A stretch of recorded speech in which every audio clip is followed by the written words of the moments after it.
ہاں ایک پہلو ایسا ہے جس کے حوالے سے حضور کی عظمت ہماری سمجھ میں آئے گی. حضور ایک انسان کی حیثیت سے کیا تھے، ایک باپ کی حیثیت سے آپ کا کیا طرز عمل تھا. ذرا یاد کیجئے، جگر گوشہ رسول حضرت فاطمہ بتول رضی اللہ تعالیٰ عنہ وہ حاضر ہوتی ہے، ابا جان دیکھیے چکی پیس پیس کر یہ گھٹے پڑ گئے میرے ہاتھ میں، یہ کنویں سے پانی لاتی ہوں، مشکیزیں کہ یہاں پر بندیاں پڑ گئی. حضور اب تو عام لوگوں پر بھی آسانیاں ہیں، لوگوں کے ہاں غلام آ گئے ہیں، کنیزیں آ گئی ہیں، مال و دولت آ گئی ہے، مجھے بھی کوئی غلام کنیز عطا ہو جائے. اور آپ کو معلوم ہے یہ لخت جگر نور چشم محمد کی سب سے پیاری بیٹی صلی اللہ علیہ وسلم، کوئی شک نہیں اس میں، فاطمہ کیا بیتی ہوگی حضور کے قلب پر. لیکن فرمایا کیا بیٹی، یہ دنیا کی چیزیں ہمارے لیے نہیں ہیں، میں تمہیں اس سے بہتر شے دیتا ہوں. تسبیح فاطمہ ہر نماز کے بعد 33 مرتبہ سبحان اللہ، 33 مرتبہ الحمدللہ، 33 مرتبہ اللہ اکبر کہہ لیا کرو. لیکن سوچ لیجئے دل پر کیا گزری ہوگی صلی اللہ علیہ وسلم. حضرت عائشہ سے پوچھئے، حضرت خدیجہ سے پوچھئے حضور کیسے شوہر تھے، آپ سے زیادہ خواتین کے حق میں نرم، گھر کے کام کا جھاڑو دے رہے ہیں، کپڑے جو ہیں بوسیدہ انہیں سی رہے، گھر میں بیٹھے ہوئے یہ کام کرتے تھے. بہرحال ایک بات میں آپ سے عرض کروں، آپ انسان کی جس حیثیت کا بھی ذہن میں تصور کریں گے وہ ساری حیثیتیں محمد میں موجود ہیں صلی اللہ علیہ وسلم. محمد حاکم کی حیثیت سے بھی ہے، محمد سب سالار کی حیثیت سے بھی ہے، محمد قاضی القضات بھی ہیں، محمد ہیڈ آف دی اسٹیٹ بھی ہیں،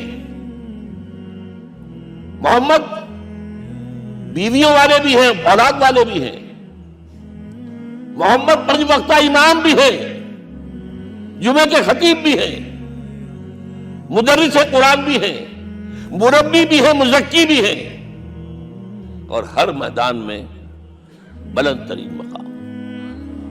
کوئی ایسی جامع شخصیت ملے گی؟ ہمارے ہاں تو حال یہ ہے کہ جو خطیب صاحب ہوتے ہیں وہ 5 وقتہ نماز کیسے پڑھا سکتے ہیں، ان کا تو اونچا مقام ہے. 5 وقتہ نماز کے لیے تو علیحدہ چاہیے امام آپ کو، اور وہاں بھی ایک امام سینئر ہوگا وہ عشاء مغرب اور فجر پڑھائے گا، ایک جونیئر ہوگا بیچارہ وہ جو خاموش نماز ہے وہ پڑھائے گا. 5 وقتہ نماز پڑھا رہے ہیں محمد صلی اللہ علیہ وسلم، اور خطیب بھی وہی ہے، مربی بھی وہی ہے، مزکی بھی وہی ہے. ہمارے ہاں جو لوگ تزکیہ نفس کے میدان میں ہیں وہ پھر جماعت کبھی نہیں کراتے، کبھی نہیں دیکھا ہوگا آپ نے کسی صاحب کو کراتے ہو. یہ جامعیت جو ہے، جامعیت کبریٰ. میں صرف ایک بات کہا کرتا ہوں، ایک اعتبار سے حضور کا اسوہ نامکمل ہے. آپ مجھے سوء ادب کا مرتکب نہ قرار دے دیں. اسوہ کیا ہے؟ عورت کے لیے اس کی اپنی نسوانی زندگی کے لیے اسوہ آپ میں نہیں ہے. آخر نصف انسانیت ہے، اسے بھی اسوہ چاہیے. یہ ہے جس کی وجہ سے حضور نے شادیاں کی ہیں زیادہ. خواتین کے لیے اسوہ حضور کے ازواج مطہرات ہیں، اور ان میں سب سے بڑھ کر جو بالکل یوں سمجھیے کہ آغاز کے اندر نوجوانی میں آ گئی ہے حضور کی خدمت میں، نہایت ذہین و فتید. انہوں نے پھر عورت کی زندگی کے لیے حضور کا جو طرز عمل تھا وہ انہوں نے بیان کیا نا.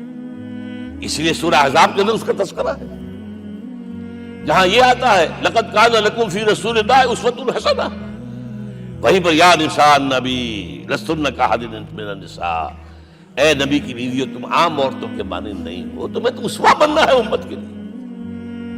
اب اس سے اگلا قدم میں بڑھا رہا ہوں آگے، اور اس کے ساتھ جڑ جائے گی تیسری بات. تیسری بات کیا ہے؟ وَنَصَرُوهُ، اس کی مدد کریں صلی اللہ علیہ وسلم. پہلی بات تو یہ نوٹ کیجئے، حضور انتہائی غیور انسان تھے، انتہائی غیور. یہ کہا جاتا ہے کہ اگر حضور گھوڑے اس پر سوار ہوتے تھے اونٹ پر، اور آپ کا کوڑا نیچے گر گیا تو آپ یہ کسی سے نہیں کہتے تھے کہ ذرا یہ میرا کوڑا مجھے پکڑا دینا، یہ بھی گوارا نہیں تھا. آپ اونٹ بٹھا کر نیچے اتر کر اپنا کوڑا خود اٹھاتے تھے. کسی سے اپنے ذاتی کام کے لیے کوئی مدد مانگنا امکان ہی نہیں. بلکہ ایک واقعہ تو وہ ہے جب بھی میں تذکرہ کرتا ہوں میری آنکھوں میں آنسو آ جاتے ہیں. یہ ہجرت کے وقت کا واقعہ ہے. آپ کو معلوم ہے حضور نے تمام مسلمانوں کو مکے سے جانے کی اجازت دی، چلے جاؤ مدینے، چلے جاؤ مدینے. آپ خود تھے موجود، اس لیے کہ رسول اپنے مقام کو نہیں چھوڑ سکتا وداؤٹ ایکسپریس پرمیشن فرام اللہ سبحانہ و تعالی. اب حضرت ابوبکر پوچھ رہے ہیں حضور اجازت آ گئی؟ نہیں آئی. آ گئی؟ نہیں آئی. دن گزر رہے ہیں. حضرت عائشہ کی روایت ہے ایک روز ہم نے دیکھا دوپہر کے وقت آ رہے ہیں حضور، کپڑے سے اپنا سر جو ہے ڈھانپا ہوا ہے. عرب میں دوپہر کے وقت وزٹ کرنا جو ہے یہ ان کے خلاف دستور ہے، ان کی تہذیب کے خلاف ہے. یہ قیلولے کا وقت ہوتا ہے. تو حیران ہوئے. آتے ہی فرمایا ابوبکر ہجرت کی اجازت ہو گئی. اب انتہائی خوشی سے اور بڑی امید میں کہ بڑی شاباش ملے گی حضرت ابوبکر فرماتے ہیں، عرض کرتے ہیں حضور میں نے 2 اونٹیاں تیار کر رکھی ہیں، خوب کھلا پلا کے انہیں فرما کیا ہوا ہے، یہ ہجرت میں ہمارے کام آئے گی. حضور تھوڑا سا توقع فرماتے ہیں، پھر کہتے ہیں اچھا ٹھیک ہے، ایک میں استعمال کروں گا لیکن میں اس کی قیمت ادا کروں گا. حضرت ابوبکر رو پڑے. حضور مجھ سے یہ مغایرت، سائے کے طرح کے ساتھ رہنے والا، اس سے یہ مغایرت، ذرا سے اشارے پر اپنی کم سن بیٹی پیش کر دی نکاح کے اندر، اس سے یہ مغایرت. رو پڑے. لیکن حضور کی اپنی غیرت تھی، میں قیمت دوں. اب بتائیے مدد کا کہ یہ درکار تھی؟ مدد تھی ان کے مشن کے لیے. مشن 2 حصوں میں تھا. اس کو جانیے، آج کچھ علمی باتیں آ رہی ہیں. حضور کے مشن کے 2 حصے، ایک ابتدائی جو تمام انبیاء اور رسول کا تھا، ایک تکمیلی جو صرف محمد کا صلی اللہ علیہ وسلم. ابتدائی کیا ہے؟ اللہ کی طرف دعوت، تبلیغ. جو دعوت قبول کر لیں ان کے لیے بشارت، بشیر کہ تمہارے لیے آخرت میں جنت ہے، دیوتے ہیں. رد کر دیں ان کے لیے نذیر، خبردار کرنے والے، جہنم کے لیے تیاری کر لو. داعی اللہ، اللہ کی طرف بلانے والے. سراجا منیرا، روشنی کے چراغ. یہ حیثیتیں مشترک ہے تمام انبیاء کرام. تمام انبیاء بشیر بھی تھے، نذیر بھی تھے، داعی بھی تھے، سراج منیر بھی تھے. اگرچہ ان تمام حیثیتوں میں بھی حضور کا سب سے اونچا مقام علیحدہ نمایاں ہے، لیکن حیثیتیں بنیادی طور پر مشترک ہیں. ایک حیثیت تکمیلی، اور وہ کیا ہے؟ اے نبی جو دین آپ کو دیا گیا ہے صرف تبلیغ نہیں، صرف تعلیم نہیں، اس کو قائم کر کے دکھاؤ نظام زندگی کی حیثیت سے.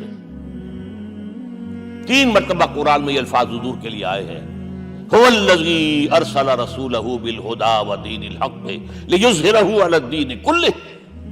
3 دفعہ سورہ توبہ میں یہ الفاظ آئے، سورہ صف میں یہ الفاظ آئے، سورہ فتح میں یہ الفاظ آئے.